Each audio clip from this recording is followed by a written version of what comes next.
Conception selon laquelle le monde est le meilleur des mondes possibles. L'orgueil consiste à faire de soi-même, par amour, plus de cas qu'il n'est juste. La joie, passage de l'homme d'une moindre à une plus grande perfection. Ce que vous entendez, oui, c'est bien de la philosophie. Kant, Platon, Spinoza ou même Montesquieu, de quoi vous donner de terribles migraines. Le 18 juin débutera la première épreuve du bac, celle de la philosophie. Une matière souvent redoutée par les étudiants. Pour le plus grand nombre d'entre eux, l'heure des révisions a déjà sonné.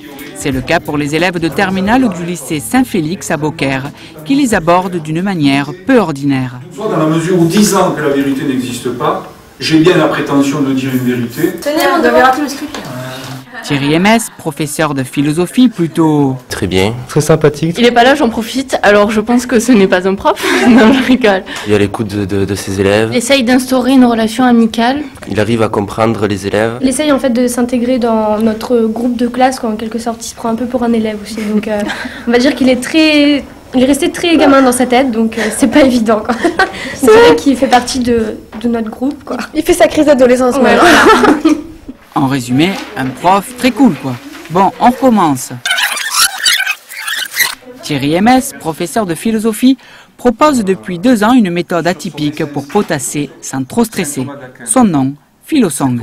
C'est une méthode qui consiste à demander aux élèves d'écrire des aides-mémoires sous forme de chansons, avec donc des strophes, des refrains. C'est un exercice qui est intéressant à plusieurs titres, dans la mesure où il conduit les élèves à avoir recours à des bouquins dans lesquels ils vont pouvoir extraire ce qui leur semble totalement incontournable. Il y a quelques années, j'étais prof de musique en même temps que prof de philo, et je me suis rendu compte que les élèves, c'est en 95 donc, avaient énormément de facilité à retenir des textes de rappeurs, comme le groupe de I.A.M. à l'époque qui sévissait avec sa chanson « Je danse le Mia ». S'il avait fallu écrire le texte, il fait probablement 4 ou 5 pages, et mes élèves en musique connaissaient cette chanson par cœur. Je me suis dit, c'est quand même incroyable cette facilité avec laquelle ils mémorisent autant de choses. Et pourtant, quand on leur demande d'apprendre 2 strophes d'un poème de Lamartine ou de Prévert, ils n'y parviennent pas. Donc je me suis dit que la musique avait forcément un rôle là-dedans.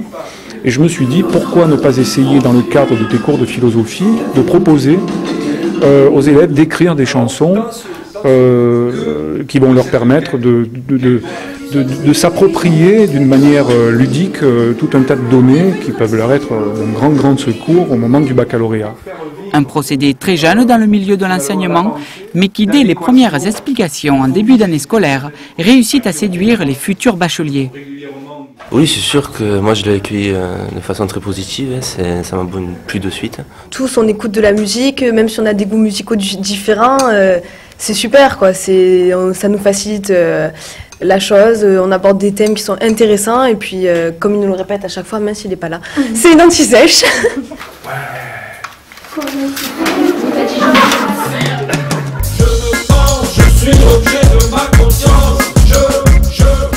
Pour les scolaires, Philosong rime donc avec anti-sèche, à tel point que le concept réveille l'âme artistique des élèves. Imprégnée de cette idée, Coralie se découvre des talents de chanteuse. L'historien répond à une exigence de vérité. Il raconte un passé où il n'a pas été présent. Le problème apparaît alors à ce moment. L'histoire est une science par sa méthode et non par son objet. Parce que l'homme se pose la question de sa propre identité.